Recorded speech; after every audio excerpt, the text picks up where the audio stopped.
अस्सलाम वालेकुम। मैं हाजी रोशन, इंग्लिश टीचर्स फ्रेंड, फिर दोबारा आपकी खिदमत में हाजिर हूँ। जैसे कि मैंने वादा किया था कि मैं बहुत जल्द ग्रामर की सीरीज जो है अपने इस चैनल पर अपलोड करूँगा, उसी की इब्तिदा करते हुए मैं आज दोबारा फिर आपके सामने हाजिर हूँ। मैं सबसे पहले आप तमाम का शुक्रिया अदा करता हूँ कि मेरे इस चैनल को 25,000 से भी ज़्यादा व्यूवर्स और तकरीबन 500 के करीब करीब सब्सक्राइबर मिल गए हैं। आप तमाम का बहुत बहुत शुक्रिया मुझे इनकरेज करने के लिए। मुझे बहुत सारे टीचर्स, ना सिर्फ उर्दू मीडियम बल्कि मराठी मीडियम्स के भी टीचर्स के कमेंट्स और व्हाट्सएप मैसेज और कॉल आ रहे हैं जो मेरे इन वीडियोस को पसंद कर रहे हैं, तो मैं आपका तहे दिल से शुक्रिया अदा करता हूं। और मुझे इस बात की खुशी है कि जिस मकसद के लिए मैंने ये चैनल बनाया था, मेरा वो मकसद कुछ हद तक कामयाब हो रहा है और आपसे दुआओं की दरख्वास्त भी है। फिर मैं और दोबारा आपसे गुजारिश करूंगा कि मेरा ये जो चैनल है इंग्लिश टीचर फ्रेंड हाजी रोशन, जिसका नाम कुछ दिन बाद जो है मैं E4U एक्टिविटीज करने वाला हूं, इसे आपने तो सब्सक्राइब कर ही लिया है, आपके साथ साथ अपने तमाम कॉन्टेक्ट्स में, अपने तमाम ग्रुप्स में, अपने तमाम स्टाफ में और अपने तमाम स्टूडेंट्स में सब्सक्राइब करवाएं, ताकि मेरे इस ग्रामर सीरीज के साथ साथ जो मैं 10 क्लास और 9 क्लास की एक्टिविटी सीरीज भी शुरू करूंगा एग्जाम के नुक्ते नजर से, जिसमें स्टूडेंट्स का फायदा हो। और ग्रामर के ताल्लुक से मैं सबसे पहले ये बताना चाहूंगा कि ग्रामर जो है किसी भी जबान, चाहे वो सिर्फ इंग्लिश ही नहीं, चाहे वो उर्दू हो, चाहे हिंदी हो, चाहे मराठी हो या कोई भी मदर टंग हो, उसके लिए grammar is a important part, बहुत इंपॉर्टेंट पार्ट है। ग्रामर के बगैर हम सही तरीके से कोई भी जबान को ना समझ सकते हैं, ना बोल सकते हैं, ना लिख सकते हैं। तो मैं अपने इस सीरीज के अंदर सिर्फ बेसिक ग्रामर और शॉर्ट ग्रामर, वही जो आपके 8, 9, 10, 11, 12 के नुक्ते नजर से इंपॉर्टेंट है, सिर्फ उन्हीं ग्रामर्स पर फोकस करते हुए उन्हीं ग्रामर्स के वीडियोस अपलोड करूंगा। और मैं आपसे ये गुजारिश करता हूं, आपसे ये रिक्वेस्ट करता हूं कि आप खासतौर पे स्टूडेंट्स जो मेरे ये वीडियोस देख रहे हैं, वो एक नोटबुक और पेन अपने साथ में लेकर बैठे और जो इंपॉर्टेंट नोट्स वगैरह या रूल्स वगैरह या फार्मूले वगैरह मैं बताता हूं, आप उसे नोट डाउन करें, ताकि बाद में वो आपके प्रैक्टिस के तौर पर या जब आप उसकी प्रैक्टिस करें तो वो आपके काम में आए। तो चलिए आइए, बात को ज्यादा ना बढ़ाते हुए मैं अपने मुद्दे पर आता हूं। हम अपने इस ग्रामर सीरीज की शुरुआत जो है पार्ट्स ऑफ स्पीच से करेंगे। वो क्यों करेंगे कि अगर आपके पार्ट ऑफ स्पीच समझ में आएगा तो उसके बाद सेंटेंस कैसे बनता है वो आपके समझ में आएगा, और सेंटेंस जब आपके समझ में आ जाएगा तो टेंसेस को समझना आपके लिए आसान हो जाएगा। क्योंकि किसी भी जबान के लिए जुमला, सेंटेंस जो है इंपॉर्टेंट है और वो कुछ पार्ट से मिलकर बनता है, कुछ टुकड़ों से मिलकर बनता है, कुछ वर्ड से मिलकर बनता है। वही हमारे इन पार्ट ऑफ स्पीच के जरिए समझ में आएगा। तो आइए हम शुरुआत करते हैं। सबसे पहले पार्ट ऑफ स्पीच की इंपॉर्टेंट जो होता है उसमें नाउन। नाउन मतलब नाम। अब ये किसी चीज का भी हो सकता है, किसी शख्स का भी हो सकता है, किसी जगह का भी हो सकता है। जैसे आई एम रोशन, रोशन ये मेरा नाम। This is the white board, white board इस चीज का नाम। I am from Amravati, Amravati place का नाम। तो किसी भी चीज, जगह या शख्स का नाम नाउन कहलाता है। और इसका जो इस्तेमाल सेंटेंस के अंदर होता है वो सब्जेक्ट या फिर ऑब्जेक्ट, दोनों के तौर पर इसका इस्तेमाल होता है। ये सब्जेक्ट के तौर पर भी इस्तेमाल होता है, ये ऑब्जेक्ट के तौर पर भी इस्तेमाल होता है किसी भी जुमले के अंदर, किसी भी सेंटेंस के अंदर। दूसरा जो प्रोनाउन है, इसको उर्दू में जमीर कहा जाता है। जैसे अब मुझे अपने बारे में अगर कुछ बोलना है कि मैं जा रहा हूं, तो रोशन जा रहा हूं नहीं कहूंगा, मैं कहूंगा मैं जा रहा हूं। इंग्लिश में रोशन इज गोइंग नहीं, बल्कि आई एम गोइंग। तो अब मैंने रोशन की जगह काय का इस्तेमाल किया, आई का इस्तेमाल किया। जो मैंने अपने नाम की जगह इस्तेमाल किया। तो ये है प्रोनाउन, मतलब नाम की जगह इस्तेमाल होने वाले अल्फाज, जैसे कि for example I, he, she, it, you, दे।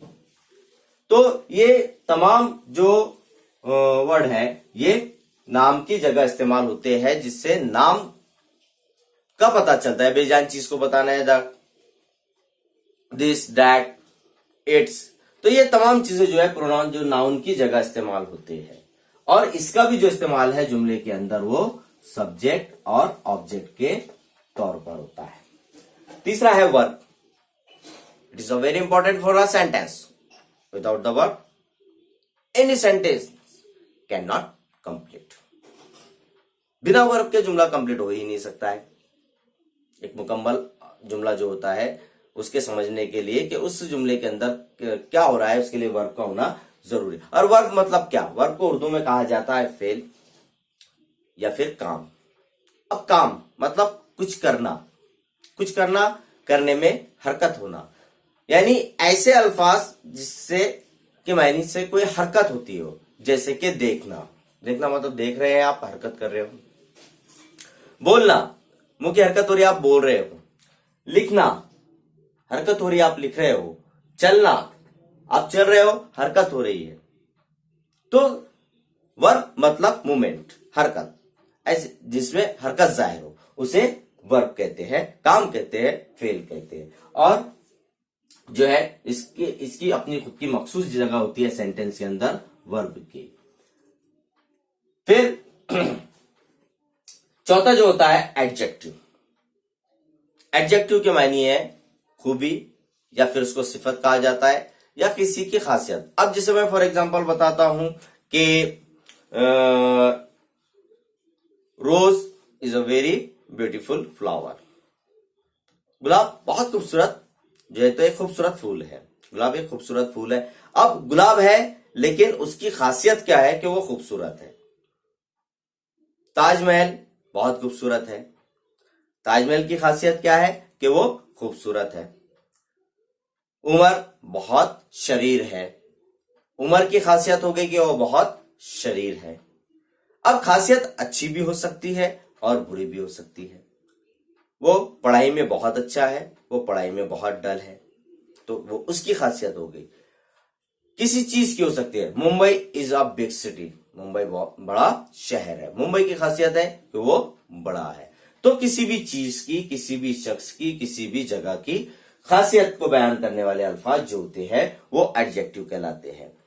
और ये जो एडवर्ब है ये इससे कनेक्टेड होता है, मतलब उसी खासियत को और ज्यादा बढ़ा चढ़ाकर पेश करना वो एडवर्ब कहलाता है। जैसे rose is very beautiful, Taj Mahal is a very beautiful, Mumbai is a very big city. और यह कुछ ऐसे अल्फाज होते हैं जिनको जो है एलवाई लगाया जाता है, मोस्टली, कॉमनली। तो ये जो होते हैं एडवर्ब, इसका काम होता है कि किसी भी एडजेक्टिव की खूबी को और ज्यादा बढ़ा चढ़ाकर पेश करना, जैसे कि सो, मच, मोर, मोस्ट जैसे वर्ड्स का भी इस्तेमाल एडवर्ब्स के अंदर किया जाता है। तीसरा जो होता है कंजंक्शन। अब इस कंजंक्शन का काम क्या होता है? कंजंक्शन का काम होता है दो अल्फाज या दो जुमलों को आपस में जोड़ना। जैसे आप और मैं अभी आमने सामने हैं, तो मैं बोलूंगा यू एंड आई, आप भी और मैं। यू एंड आई, हम दोनों को मिलाने के लिए एंड का इस्तेमाल हुआ है। या फिर अगर कोई दो जुमलों को जुड़ाया जाता है, जैसे I am speaking and you are watching. I am speaking, you are watching. मैं बोल रहा हूं, आप देख रहे हो।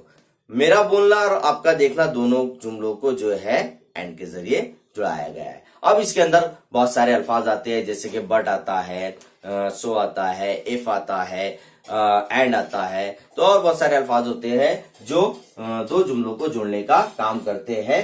उन दो जुमलों को जोड़ने वाले अल्फाज को कंजंक्शन कहा जाता है। इंटरजेक्शन, जैसे अरे, ओ नो, अलास, हुर्रा। तो ये क्या है? ये ऐसे अल्फाज है जिससे आपके जज्बात जाहिर होते हैं, आपके इमोशन जाहिर होते हैं। इमोशन कैसे? अरे दुख होता है, ओ नो हैरत हो रही है, हुर्रा खुशी हो रही है। तो इंसान के जज्बात को बयान करने वाले अल्फाज जिनके कोई मीनिंग नहीं हो, हुर्रा, अरे, अलास, ओह नो, इसके कोई मीनिंग नहीं है, ओह, लेकिन इससे हमारे अंदर के जज्बात बयान हो रहे हैं। तो इंसान अब उसमें जज्बात खुशी के भी है, दुख के भी है, दर्द के भी है, तकलीफ के भी है, जो है तो मुख्तलिफ किस्म के जज्बात को बयान कर रहा है। तो ऐसे जज्बात बयान करने वाले अल्फाज जो है क्या कहलाते हैं? वो इंटरजेक्शन कहलाते हैं। वो इंटरजेक्शन कहलाते हैं जो हमारे जज्बात को बयान करते हैं। और 8वें नंबर पर जो प्रीपोजिशन है, इसका काम होता है कि नाउन का प्रोनाउन से या नाउन का नाउन से आपस में ताल्लुक जाहिर करना। इसको समझाने के लिए मैं आपको एक छोटी सी एग्जांपल देता हूं। द कैप,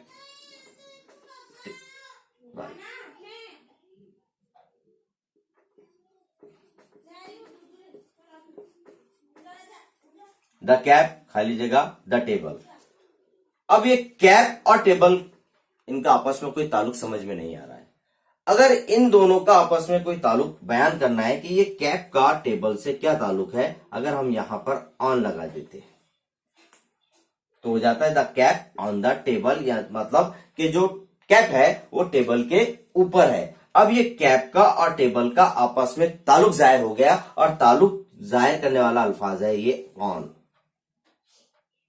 तो मतलब जो प्रीपोजिशन होता है वो नाउन का नाउन से या नाउन का प्रोनाउन से आपस में ताल्लुक बयान करता है। जैसे कि इन है, बिटवीन है, अप है, अपर है, और मुख्तलिफ किस्म के ऑन है। ये अल्फाज होते हैं जो प्रीपोजिशन होते हैं, और ये नाउन का प्रोनाउन से या प्रोनाउन का नाउन से ताल्लुक जाहिर करते हैं।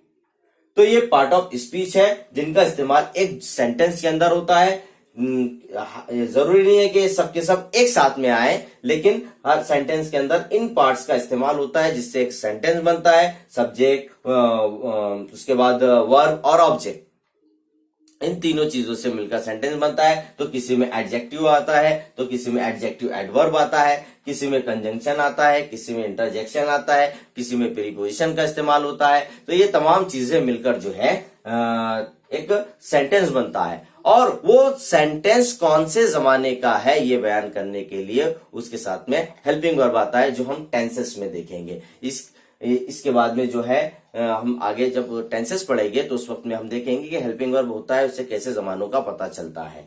तो ये सबसे इंपॉर्टेंट पार्ट था, और इब्तिदा थी, शुरुआत थी, बेसिक था, इसलिए हमने पार्ट ऑफ स्पीच से शुरू किया, और इसको मैंने शॉर्ट तरीके से समझाने की कोशिश किया हूं। अगर इसके अंदर किसी किस्म की मुझसे कोई कोताही या कोई गलती होगी तो आप जरूर मुझे कॉमेंट के जरिए बताइए, ताकि मैं अपने आप को इम्प्रूव कर सकूं और आपका जो है तो फायदा कर सकूं। फिर मैं दोबारा उम्मीद करता हूं कि आपको मेरा ये दूसरे वीडियो की तरह ये वीडियो भी पसंद आएगा, और आप अपने कमेंट से जरूर मुझे नवाजेंगे। और मैं दोबारा आपसे ये कहना चाहूंगा कि आप मेरे चैनल को आपने तो सब्सक्राइब किया है, लेकिन अपने दोस्त, अपने स्टाफ, अपने स्टूडेंट्स को भी सब्सक्राइब करने लगाइए, ताकि मेरा जो मकसद है कि मेरे इन वीडियोस के जरिए आपका कुछ अगर फायदा हो जाता है तो वही मेरे लिए एक नेकी का जो है तो जरिया बन सकता है। बस मेरे इस मकसद को पूरा करने में मेरा साथ दीजिए और मेरे वीडियोस को लाइक एंड शेयर कीजिए।